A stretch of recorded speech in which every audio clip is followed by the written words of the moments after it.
유서를 작성했습니다. 아들은 타지에 멀리 나가 있었기 때문에 아들에게 유서를 직접 전해줄 수가 없는 그런 상황이라 나름대로 유서를 다 이렇게 기록을 해서 종에게 남겨두었습니다. 유서에는 두 가지 조건이 있었습니다. 첫째, 나는 내 아들에게 이 유서를 정하는 충실한 노예, 이 하인에게 전 재산을 준다. 둘째, 내 아들에게는 내 모든 것 가운데 한 가지만 고르도록 한다. 두 가지 유언을 남기고 세상을 떠났습니다. 그 유언을 받아들은 이 노예, 이 하인은 너무나 기뻤어요. 전 재산을 자기에게 다 준다고 하는 첫 번째 유언에 너무나 감격을 했습니다. 그리고 주인의 재산을 잘 관리했어요. 주인의 아들이 돌아올 그때까지 성심성의껏 잘 관리를 했습니다. 그리고 그 유언을 랍비를 불러다가 증인으로 세우고 잘 보관해 두었어요. 후에 아들이 돌아왔고 노예는 랍비와 함께 주인 아들에게로 찾아갔습니다. 랍비가 아들에게 이렇게 말합니다. 당신의 아버지가 죽을 때에 당신 아버지의 전 재산을 다 이 노예에게 주었습니다. 이 재산은 다 이 노예의 것입니다. 그런데 당신의 아버지가 또 하나의 유언을 남겼는데 그 유언은 전 재산 중에서 한 가지만 당신이 골라 가질 수 있다고 하는 그런 유언입니다. 당신의 아버지 소유 중에서 무엇을 고르시겠습니까? 그 아들은 잠시 생각을 하다가 나는 이 노예를 갖겠습니다 하는 그런 말을 했습니다. 아버지가 유산으로 남겨준 모든 재산을 하나도 잃어버리지 않냐고 다 찾게 되었다고 하는 그런 이야기입니다. 아들은 유서 속에 담긴 아버지의 뜻을 바로 알았던 지혜로운 아들이었다. 오늘 본문에 나오는 청지기는 주인의 모든 소유를 관리하는 그런 하인입니다. 그런데 그 많은 재산들을 제대로 관리하지 않냐고 어떤 면에서 보면 그냥 허랑방탕하게 지내면서 살았습니다. 그런 이야기가 주인의 귀에 들어갔고 이런 청지기에 두어서는 안 되겠다. 주인이 생각을 하고 이제 해고할 것이라고 하는 그런 소리가 들려왔어요. 그러자 그때부터 이 하인은 그 집에서 내가 쫓겨나면 바깥에 나가서 비로 먹고 살 수도 없겠구나 하는 불안한 생각에 갑자기 주인에게 빚진 사람을 하나하나 집으로 다 불러들이기 시작했습니다.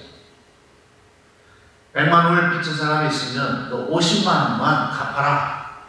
그러니까 빚진 사람이 얼씨구나 좋다 하고 안 갚던 100만 원 중에서 50만 원을 갖다 줘. 어떤 사람에게는 80%로, 어떤 사람에게는 50%로, 어떤 사람에게는 30% 이런 식으로 빚진 사람마다 불러서 빚을 탕감해주는 그런 일을 하면서 주인의 재산들을 찾아 주었다고 하는 거예요. 그런데 여러분, 예수님께서 이 이야기를 제자에게 말씀하시면서 주인의 허락도 받지 않고 빚진 많은 사람들을 불러다가 제멋대로 탕감해주고 그 얼마의 일부를 찾은 이 하인을 가리켜서 지혜롭다 하는 말을 했다는 거예요. 여러분 쉽게 이해할 수 있습니까? 이 예수님의 말씀을? 참 이해하기 어려운 그런 말씀이에요. 그래서 사람들은 이 말씀을 가지고 이것은 불의한 청지기의 이야기다 이렇게 말하는 분도 있고요. 어떤 분은 아니다.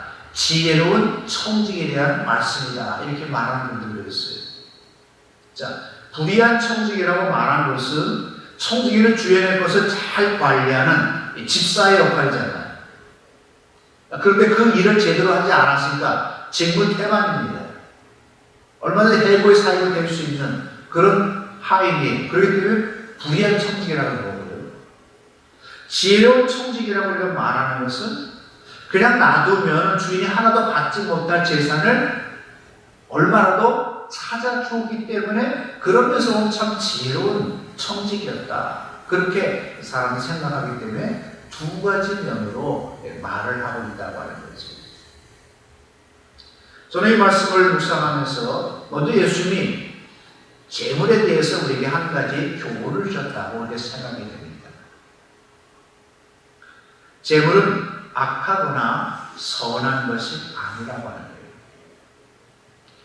잘못 사용하면 악한 것이 되고 바르게 사용하면 선한 것이 된다고 합니다. 많은 분들이 이 재물 때문에 악해지는 경우가 많고 불의를 행하는 그런 일들도 참 많습니다. 그리고 부당한 방법으로 재물을 얻으려다가 많은 사람들에게 상처와 고통을 주는 그런 경우도 있어요. 그래서 특별히 이 재물에 대한 이야기를 하나님 우리에게 주시면서 이런 말씀을 하고 계십니다. 재물을 사랑함이 일만하게 뿌리가 된다. 많은 사람들이 재물 때문에 믿음의 자리에서 떠나 사탄의 시험에 대해서 영원한 멸망의 자리로 떨어지는 그런 모습들을 우리가 볼 수가 있어요. 일만하게 뿌리가 되기 때문입니다. 그러면서 예수님은 이 말씀을 통해서 우리가 어떻게 이 재물을 사용해야 할 것인가를 가르쳐 주고 계시는 거예요. 우리는 내가 갖고 있는 모든 재물은 나의 것이라고 생각을 합니다. 하지만 모든 재물은 나의 것이 아닙니다. 하나님 것이고 하나님께 속한 것입니다. 그 말은 나에게 주신 재물을 우리가 합당하게 관리하고 돌보는 역할을 하는 청직이라고 하는 그런 말씀입니다. 그렇습니다.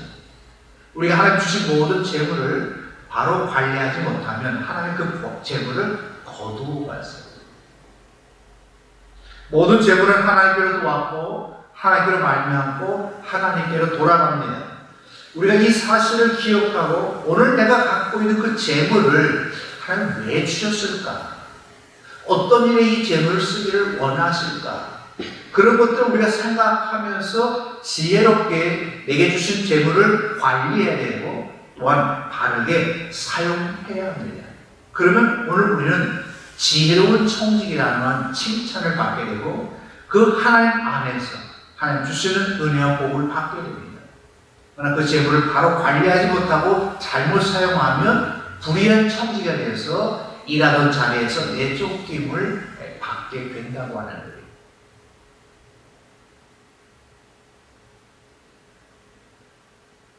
불의한 청지기. 비록 이제까지 그가 불의한 청지기로 살아왔지만 그는 그 삶 속에서 자기의 살기를 찾기 위해서 지혜를 구하고 지혜로운 행동을 하면서 빌려간 돈의 일부를 찾아주면서 자신의 미래를 준비하는 그런 모습을 우리가 이 오늘 말씀 속에서 발견하게 됩니다. 어떻게 많은 재물을 얻을 것인가? 이런 데 사람들이 많은 관심을 갖고 있는데 지혜로운 사람들은 이 물질을 어떻게 사용하는 것이 좋을까? 유익할까? 이런 것들을 생각한다고 하는 거예요. 그래서 우리 옛날부터 내려오는 말 중에 이런 말 있잖아요. 거지처럼 벌어서 정승처럼 쓴다. 그런 말이 있습니다. 재물을 어떻게 쓰느냐에 따라서 우리가 선한 사람도 될 수 있고 악한 사람도 될 수 있고 모든 사람들한테 존경받고 인정받는 사람도 될 수 있고 완전히 멸실당하고 욕을 먹는 사람도 될 수 있다고 하는 거죠. 뿐만 아니라 오늘 말씀을 비추어서 우리가 살펴보면 재물을 바로 사용하면 친구를 얻게 되고 마음도 얻게 되고 또한 자신의 미래를 준비할 수 있게 될 뿐만 아니라 하나님을 기쁘시게 할 수도 있다고 하는 거예요. 그래서 오늘 나에게 주신 재물을 우리가 정말 바르게 하나님 뜻에 합당하게 우리가 사용하는 것이 필요합니다. 만에 하나 이 주신 재물을 잘못 사용한다고 하면 그것은 곧 나로 인해서 망하게 하는 거고 하나님의 심판을 받게 된다고 하는 사실도 우리 또한 기억하기를 원합니다. 여러분, 하나님 우리에게 재물을 주셨고 그것을 관리하게 하셨어요. 어떤 사람에게는 $5, 어떤 사람에게는 $2, 어떤 사람에게는 $1입니다. 분명한 것은 관리하도록 맡기신 겁니다. 하나님의 형상을 따라 우리 인간을 창조하셨을 때 하나님 축복하시면서 말씀하신 4가지의 명령이 나오죠. 생육하고 번성하고 땅에 충만하고 그 모든 것들을 다스리라 했어요. 이 마지막 말, 다스리라고 하는 말은 관리하라는 말입니다. 이 관리 속에는 물질뿐만 아니라 시간, 나의 갖고 있는 내가 할 수 있는 모든 것을 다 가리켜서 말합니다. 잘 다스릴 때 그 다스림 속에서 하나님께서 우리에게 은혜를 베푸시고 축복해 주신다고 합니다. 특별히 우리가 가지고 있는 재물이 나의 것이 아니라 하나님의 것이요. 나는 그것을 관리하는 청직이라고 하는 사실을 기억하고 오늘 여러분의 삶을 잘 관리하기 바랍니다. 여러분의 몸도, 여러분의 삶도, 여러분이 갖고 있는 모든 것도 다 잘 관리하세요. 그러면 하나님께서 기뻐하시고 또 우리를 통해서 더 많은 것들을 베풀어 주시면서 축복해 주실 것입니다. 특별히 하나님 기뻐하시기에 나에게 주신 모든 것들을 바르게 사용하는 우리 사랑하는 모든 성도님으로 말미암아 더 풍성한 하나님의 축복 속에 우리 모두가 살아가기를 원합니다. 착하고 충성된 종이라는 칭찬과 함께 하늘의 상급을 받는 성도 되시기를 주님의 이름으로 축원합니다. 기도하겠습니다. 자, 배신 하나님 감사합니다. 참으로 부족하고 연약하지만 오늘 하나님 우리에게 여러 가지 많은 것들을 맡겨주셨습니다. 하나님 이 모든 것들을 아버지 하나님 우리가 지혜롭게 잘 관리하게 도와주시고 맡은 바 본분에 충성하면서 하나님의 뜻을 이루어가는 하나님의 청직이 되게 하여 주시옵소서. 아버지 하나님이여 우리 하는 모든 일들을 통해서 하나님의 영광을 드러내도록 우리를 사용하여 주시고 하나님 주시는 칭찬과 상급을 통해서 풍성한 삶을 살아가는 지혜로운 청지기가 되게 하여 주시옵소서. 예수님의 이름으로 기도드리옵나이다. 아멘.